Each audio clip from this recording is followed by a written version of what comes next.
কাপড়ে মুখ বাঁধা মেয়েটি ছেলে এসে দাঁড়ালো। স্বামীর তলপেটে ঢুকে গেল 12 ইঞ্চি।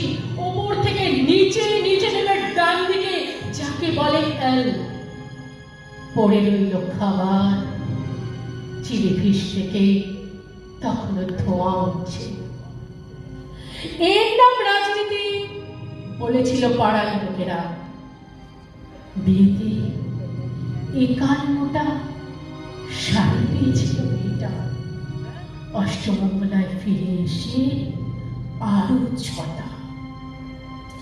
একদিন দুপুরে শাশুড়ি ঘুমিয়ে সমস্ত শাড়ি বের করে ছতলার বারান্দা থেকে ফেলে দিল নিচের পৃথিবীতে। শাশুড়ি পরিয়ে দিয়েছে তাকে সাদা থান।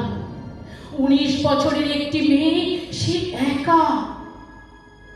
কিন্তু সেই সাদা থানও পেরে